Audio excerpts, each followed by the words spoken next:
Back at the workbench for 5280, folks got the Solos Hold Darksaber, or Darkstar as their nickname was on it. This is installed with, and we will reveal it now, the Goth 3D Master Chassis. I'm going to try and get a bit of a different kind of camera angle on this one, so it may look a little different once we've got the blade in. But kind of give a quick overview of the chassis itself. Enamel painted quartz crystal with some custom cracking put into the paint, which you'll see when it gets lit up. 18650 battery. Chassis lifts up right here. Proffie 2.2. We have a strip of 2020 neopixels up through here. Smuggler's Outpost dark speaker.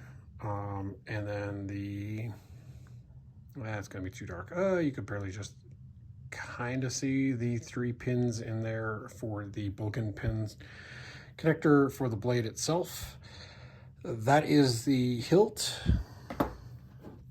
We have the Solos Hold Darkstar blade installed with RGB Cool White. So it is the 4-dye LED strip on this, and you'll see that light up in a second. The added cool white dye definitely brings to the Darksaber blade a lot better feel than an RGB by itself would. To insert the blade, I'm sure folks have mostly seen this before. Slide this piece off. We'll lay it to the side for right now.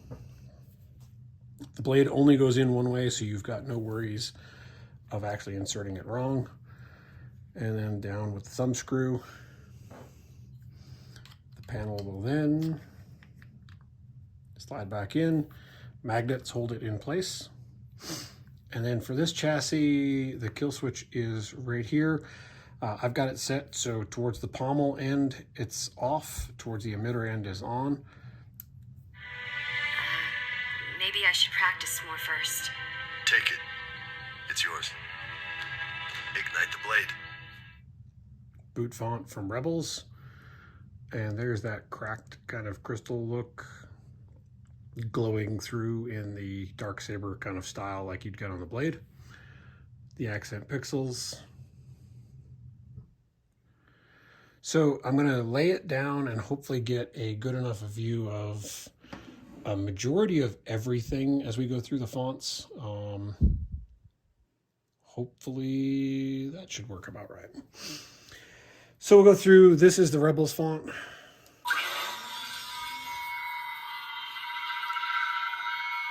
The Rebels font has a little bit of a blue in the actual blade style. And then down here, a purple Cylon going back and forth. For most all of the fonts, the crystal does match the blade.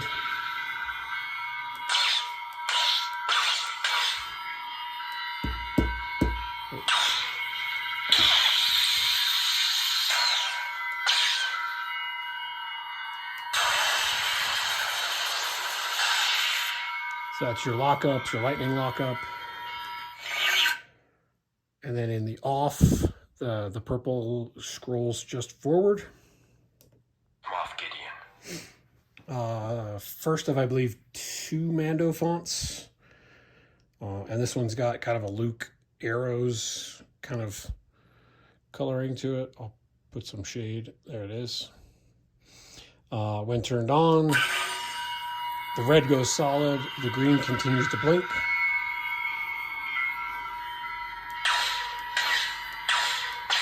This one's got a bit more of a yellow.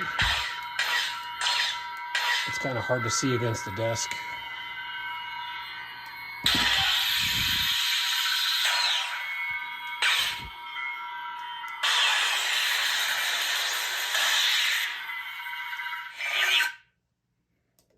The Darksaber. It belongs to you. This is the second of the Mandalorian fonts. All of these are the Kyberphonic dark font, and it's using the quotes and different bits and pieces that he provided in the extras folders to make kind of each version. I think this is actually the Beskar version from his V3 on this exact instance. Just kind of a breakup of the status over here. You got blue, green, and kind of a purple. These do kind of change once we turn it on.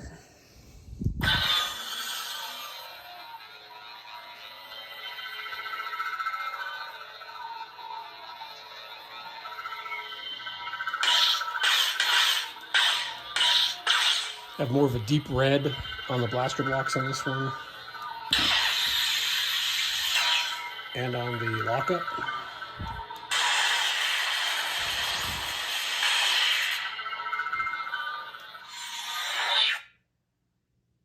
This is the way. This is the Beskar version. Sorry, that last one was standard version. This is the Beskar one. In this actual display, the first two of the 5mm LEDs have a battery indicator, and then it goes into a blinking, as well as then continuing with some of the purple. When this one turns on, the green blinking changes, as well as does the purple. If I remember right, I've kept the battery indicator though. There's a faster ignition on this one. And then you'll see it's blue rotating with white. You've got the battery indicator, and then this one is kind of a, it's got an orange with a green-yellow glow. A lighter kind of yellow chiffon, I believe, was the color picked on the blasters.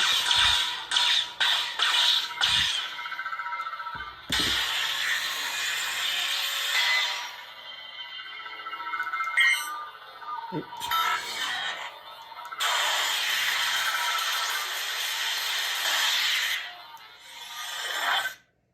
I claim this sword, and my rightful place as leader of Deathwatch. Maul from Clone Wars.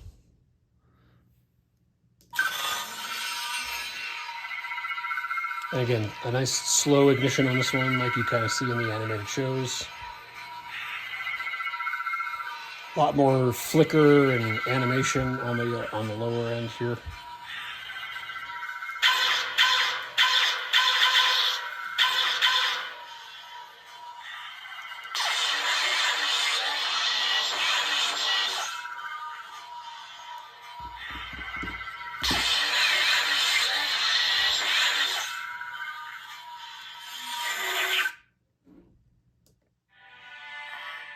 Maybe I should practice more first. Take it. It's yours. Ignite the blade. And that was back to the first font. Kind of give the general overview of it. The chassis itself, great install, printed in all brass, and then weathered by myself to give it that kind of aged brass look, nice dirty look down in the crevices. I've added some extra mesh below here and up in that little section there, just to make it look a little different than some of the other ones that I've seen done in the all brass. And then the owner provided the battery wrap. So it is an 18650 from TCSS, and it was wrapped with its, I believe, a Wanawanga wrap. But that is kind of the overview of the Solos Hold Darksaber with Goth 3D chassis, as done by 5280 Concepts.